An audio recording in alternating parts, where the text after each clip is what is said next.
Welcome to The Ladder, a weekly dose of personal development ideas to help spark your imagination, increase your leadership skills, and bring more success into your life. And now, here's your host, James Ferris.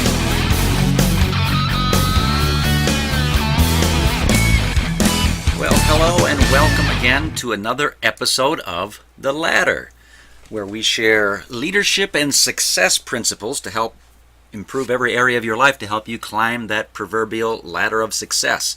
Today, I'm very excited because it is January 22nd, and I am about 2 days away from getting my brand new book into my hands.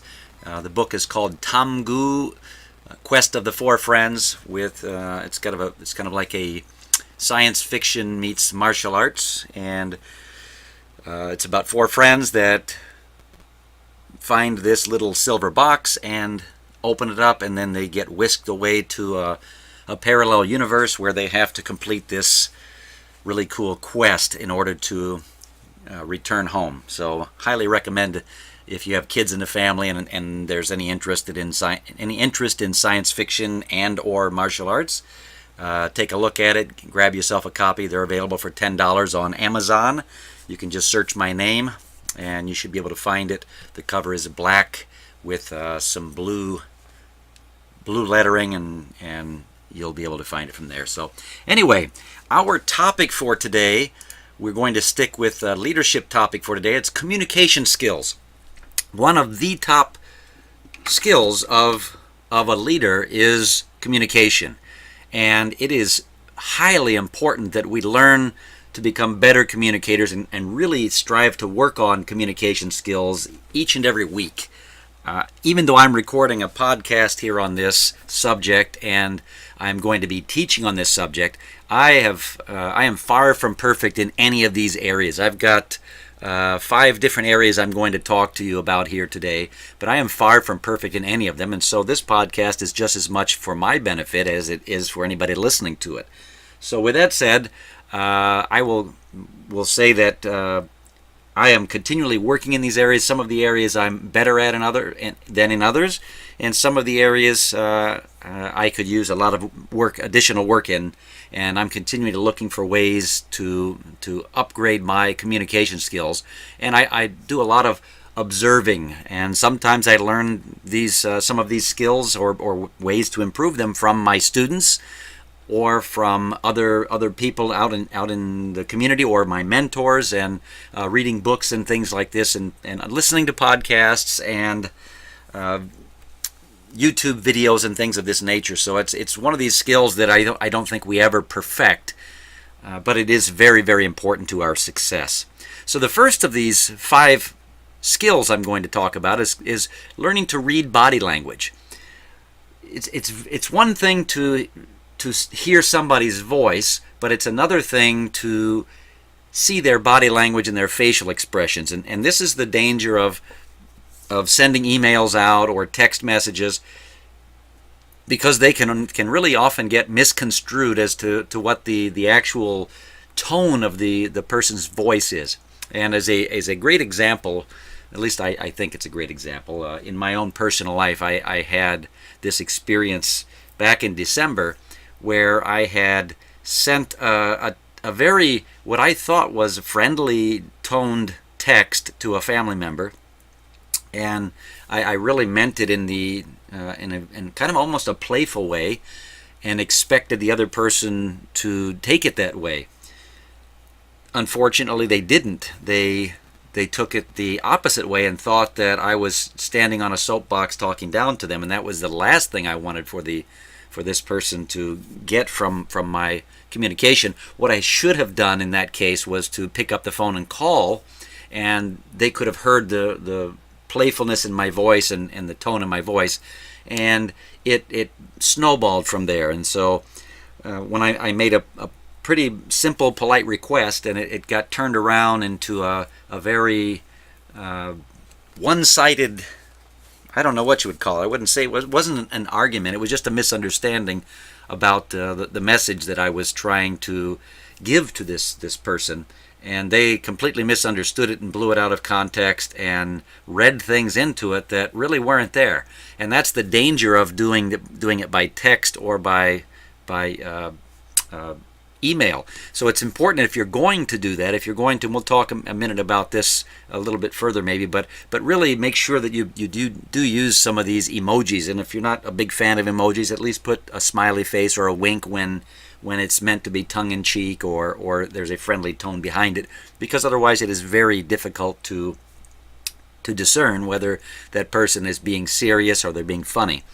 And that sometimes can really mess up a conversation or a form of communication. So it's always better when you're going to have one of those what we call crucial conversations where there is a possibility that the other person could misunderstand, to at the very least do it over the phone.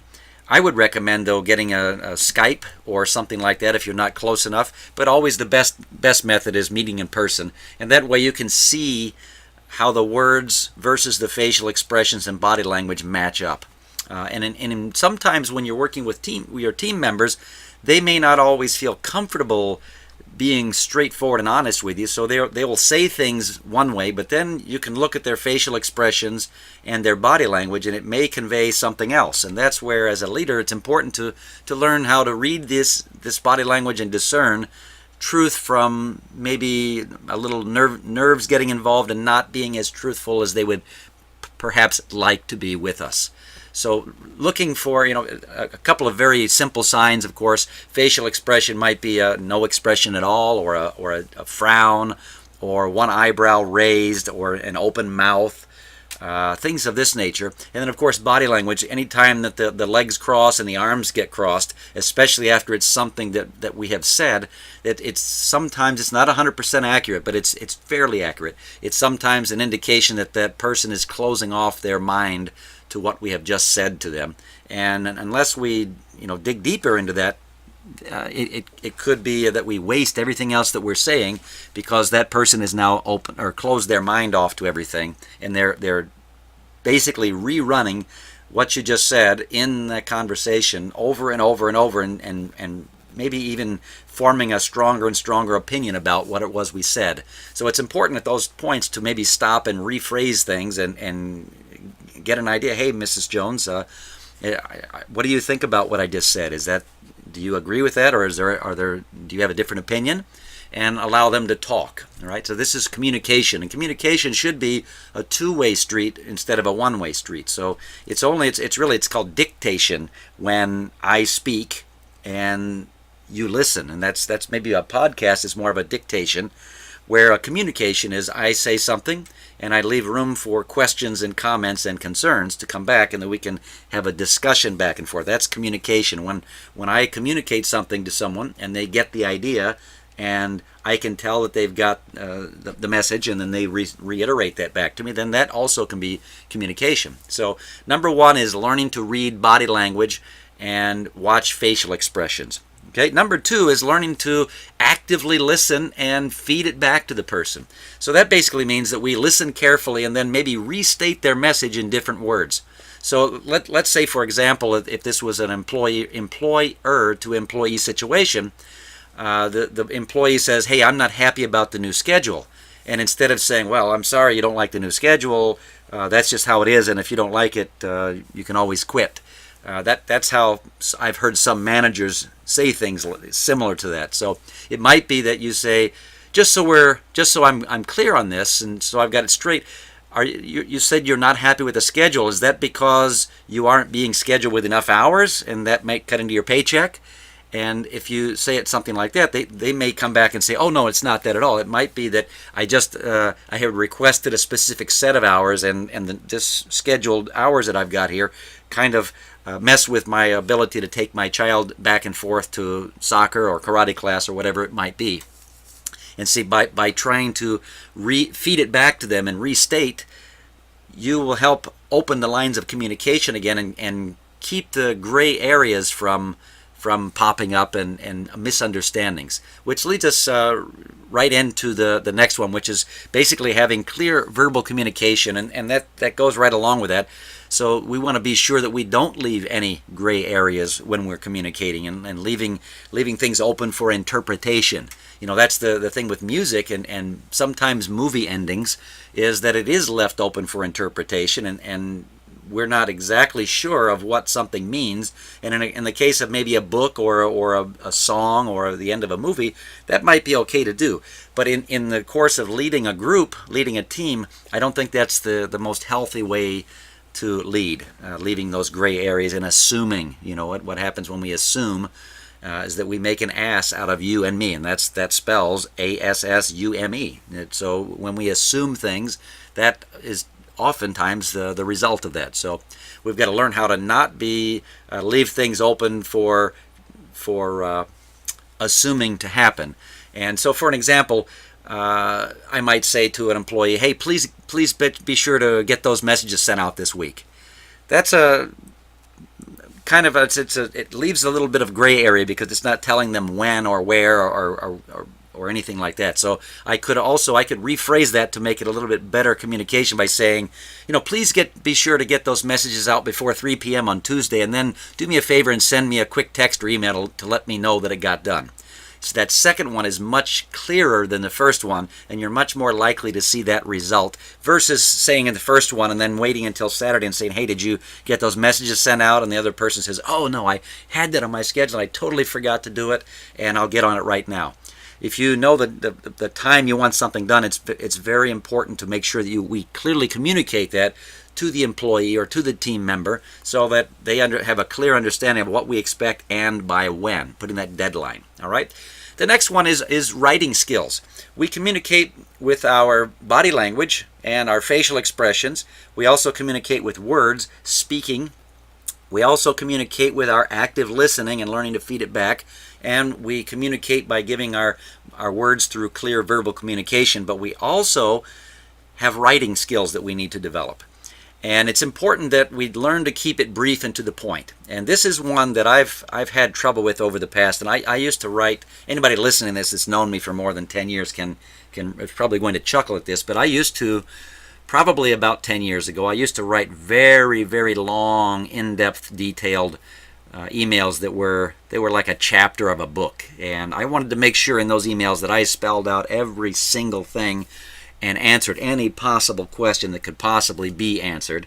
And these things, I'm sure that if they did get read, they were, probably asleep by the end of it. But most of them probably read the first couple of lines and the last couple of lines and deleted it, or stopped reading my messages altogether, because it was like reading a book.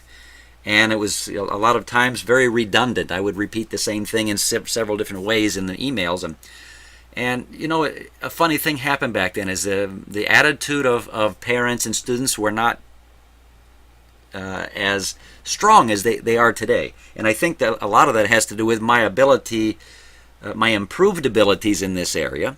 However, I'm still working on this area as well. Learning to keep things brief and to the point has not been one of my strong points in my personal life. And so that's something that, like I said, this podcast is just as much for me as it is anybody else listening.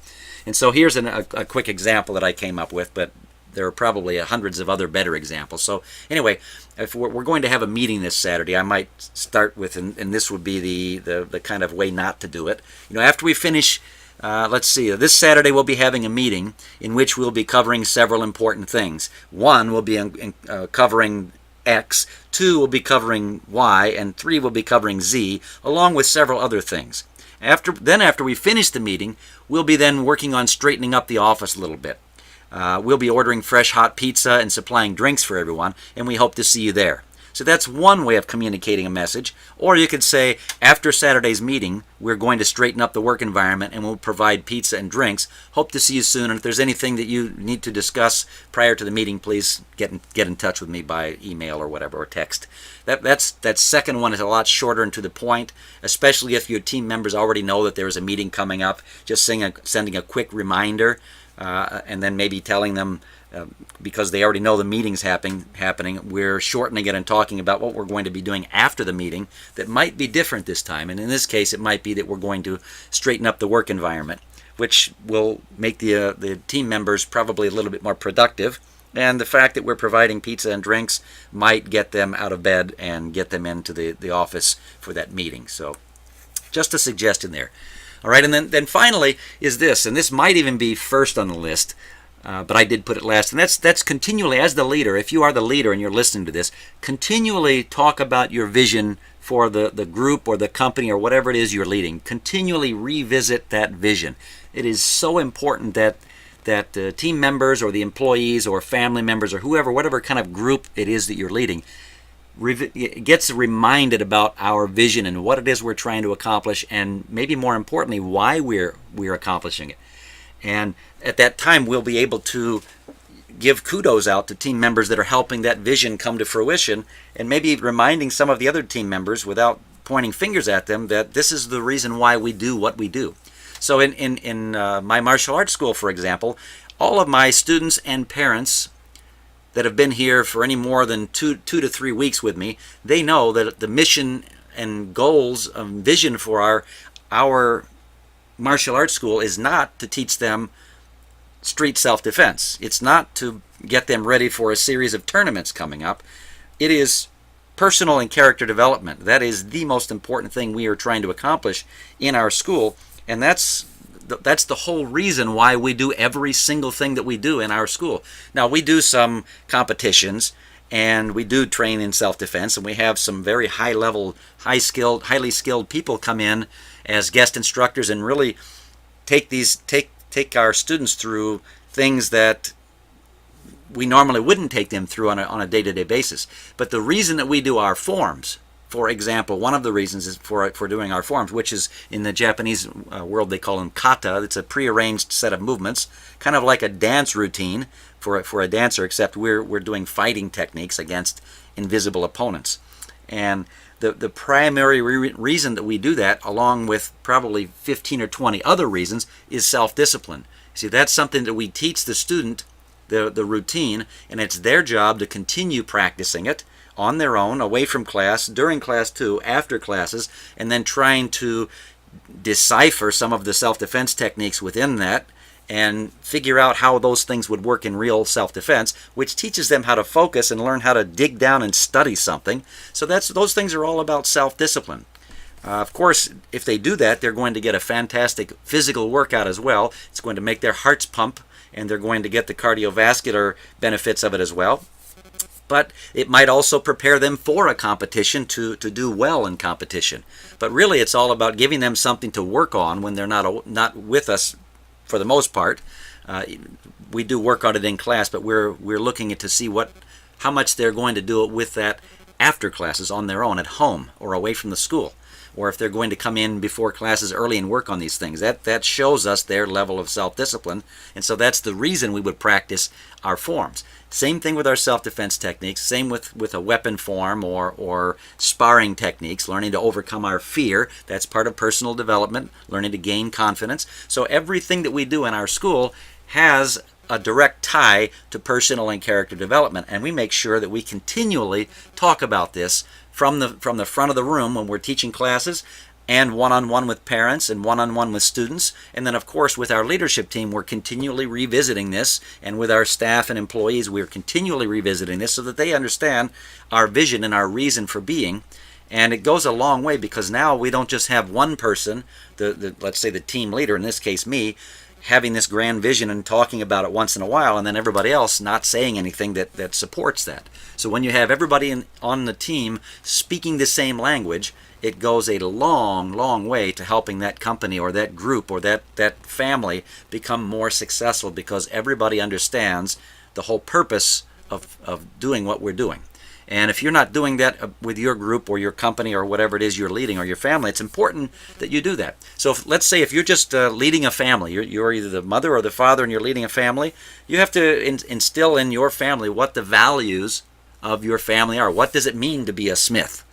What kind of attributes are different about being a Smith than a Jones. Maybe the Joneses are this way, but in the Smith family, here's how we do things. Maybe in the Jones family, and if your name is Smith or Jones, no offense meant to you, I'm just using simple last names, but if the Jones family is always known for being late, well, in the Smith family, we're known for always being early, and it's unacceptable for a Smith to show up late more than once to something. So that would be a very simple example that you could learn to talk to the kids about and talk to the family about the vision for what it means to be a Smith. We're on time. We help other people. We save money versus blow money on frivolous spending. Whatever your values are, we lead by example in this family, or we are a family of leaders, and it's a very good habit to learn to read, and maybe the Joneses are totally the opposite of that, and maybe some of your family's friends happen to be some of the Joneses, and during that communication, if you're continually communicating your vision, they're going to know when the Jones family is doing something that they shouldn't be doing according to the values of your family, of the Smith family. So if you're in a company, it's the same thing there. You're talking about, or let's say you're leading a troop of Boy Scouts or Girl Scouts. What's the purpose of your pack or your club, and what is it you're trying to accomplish right now and in the future? What exactly are you trying to accomplish? Are you trying to become the number one Girl Scout or Boy Scout troop in the state of wherever you're at, or in the city wherever you're at? And why is that beneficial to the members on your team, and how can they contribute to doing that? See, continually talking about your vision for the company or for the troop or the family or whatever is so vitally important. That's where all of these other communication skills are going to come into play. Learning to read the body language, learning to actively listen and feed it back to them, giving clear verbal communication, and learning to improve on your writing skills. Now, I'll say one more thing about the writing skills, because this is very near and dear to me right now. I have just finished with, I believe it's my 5th book. When I wrote this book, the very first time I wrote a chapter of it, and then I would go home and read the chapter to my wife and get her feedback on it. And then I would write another chapter, and it took about 2 weeks or so to get what I believe I have. I think there are 10 chapters in it. I'm not sure now. But so that would mean about 10 weeks of writing. But then after that, I gave the manuscript to one of my good friends who's also an author, and the first thing he said when he read it, he said, "There's a lot of filler here.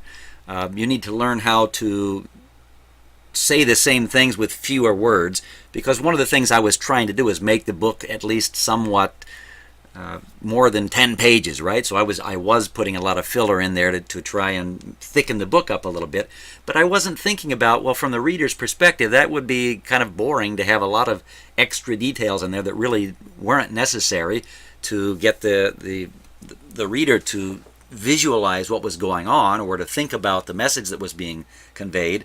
And I found a lot of redundancy throughout the book as well. And so he gave me a couple of pieces of advice and gave me a little software piece that I could plug in the chapter, and it would give me, based on what grade level I was aiming for and things, whether or not I had too many words or too many uses of a specific type of word, like an adverb or an adjective or something along these lines. And through this book writing process, I learned to streamline a lot of what I was trying to say, and by the time I read it, I had to proofread this thing 8 times for errors, and part of the errors were some of the sentence structures, and I had a lot of run-on sentences. And so through the writing process, I learned to streamline this book into what I think is a pretty decent book. Now, after I read it again, when I get the paperback in my hands on Wednesday, and I actually read the book as somebody else would be reading it, I'm probably going to find some additional things, and it may turn out that in the next 12 months I go back and restructure some of the sentences and upload a new manuscript to the publishing company so that it can be all of the new copies can be updated along with it, which is one of the beautiful things about publishing these days. Since everything is digital, you can get the book redone relatively inexpensively. So that's more than likely what's going to happen.